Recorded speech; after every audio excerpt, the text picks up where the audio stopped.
Elsa, bonjour et bonjour à tous. Depuis les attaques terroristes du Hamas en Israël le 7 octobre 2023 et la réplique qui s'est ensuivie, la bande de Gaza est un théâtre où la compassion s'exprime à flux tendu. Nombre de féministes ont apporté leur colère et leur voix pour blâmer cette guerre dont trop d'innocents pâtissent. Et pourtant, au cœur de ce paysage saturé d'indignation, certaines femmes semblent condamnées à l'invisibilité perpétuelle des Palestiniennes. Elles racontent à visage flouté pour assurer leur sécurité avoir subi une exploitation sexuelle en échange d'aide humanitaire et disent que des individus directement liés au Hamas conditionneraient l'accès aux denrées alimentaires à ces faveurs sexuelles. L'horreur. C'est le Daily Mail qui rend public ces témoignages vidéo, une source dont la fiabilité peut légitimement être discutée. Mais si on peut contester le messager, peut-on pour autant détourner les yeux du message et des images produites à l'appui? Le silence absolu de la plupart des associations féministes sur le sujet fait en vérité autant de bruit que leur slogan. Car ce mutisme n'est pas né avec ces vidéos. En septembre 2025 déjà, des alertes relayées par 6 organisations humanitaires internationales et reprises par l'agence Associated Press évoquaient des cas de chantage sexuel relatifs à l'aide humanitaire. On parlait précisément d'intermédiaires locaux et de personnes liées à la distribution de l'aide. Comment peut-on brandir la cause des Palestiniens comme une urgence absolue et rester muet lorsque des Palestiniennes décrivent des crimes sexuels? Le féminisme est une vigie, pas un projecteur orientable à volonté. Il doit éclairer partout où il y a domination, abus et contrainte des femmes. Il ne peut vaciller selon l'identité de l'agresseur, ni s'éteindre quand le réel déplaît.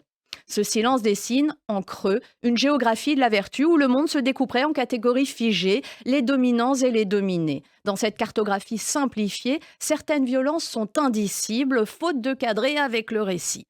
Voilà donc que la cohérence idéologique pèse plus lourd que la cohérence morale. Reste à l'expliquer à ces Palestiniennes en souffrance. Voilà, vous pourrez lire ce billet dans la revue Franc-Tireur en kiosque cette semaine. Vous y lirez ce billet, mais aussi l'éditorial de Caroline Fourest. Ça s'appelle Sans salle, sans va, où il est question de tout ce bruit autour d'un auteur résolument libre et qui voit l'extrême droite en faire un ingrat et la gauche autruche lui tirer dessus à boulet rouge.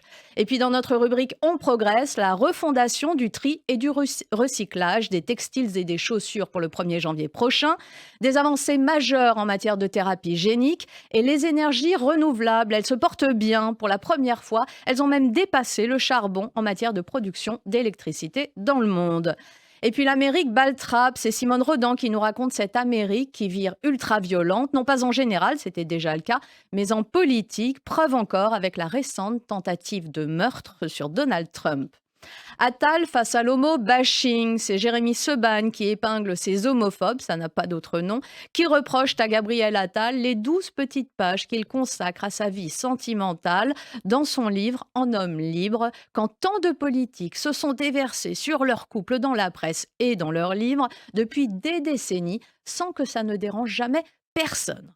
Le dernier mot de Christophe Barbier, c'est social-démocratie. Cette semaine, social-démocratie, comme cette phrase jetée entre quelques idées peu convaincantes dans le nouveau programme du Parti socialiste. Le temps de la social-démocratie doit être dépassé, disent-ils. 2027, tous candidats chez les Républicains, au PS comme en Macronie. Ils sont nombreux, très nombreux, à s'être déjà déclarés ou à être prêts à le faire en vue de la présidentielle de 2027. De la droite à la gauche, Christophe Barbier analyse la situation et ses 22 candidats potentiels hors extrême qui, eux, ne s'éparpillent pas. Un dossier qui fait évidemment la une de notre journal cette semaine qui titre « Tous candidats, ils se voient tous à l'Élysée ». En dernière page, le portrait qui fâchera révolution permanente. Cette semaine, indignes, indignés. Qui est derrière ce groupuscule trotskiste qui se situe encore plus à gauche que LFI? C'est dire. Adel Haenel en est le porte-étendard. Et derrière, c'est tout ce que la radicalité sait faire comme complaisance envers l'antisémitisme et l'islamisme que l'on retrouve.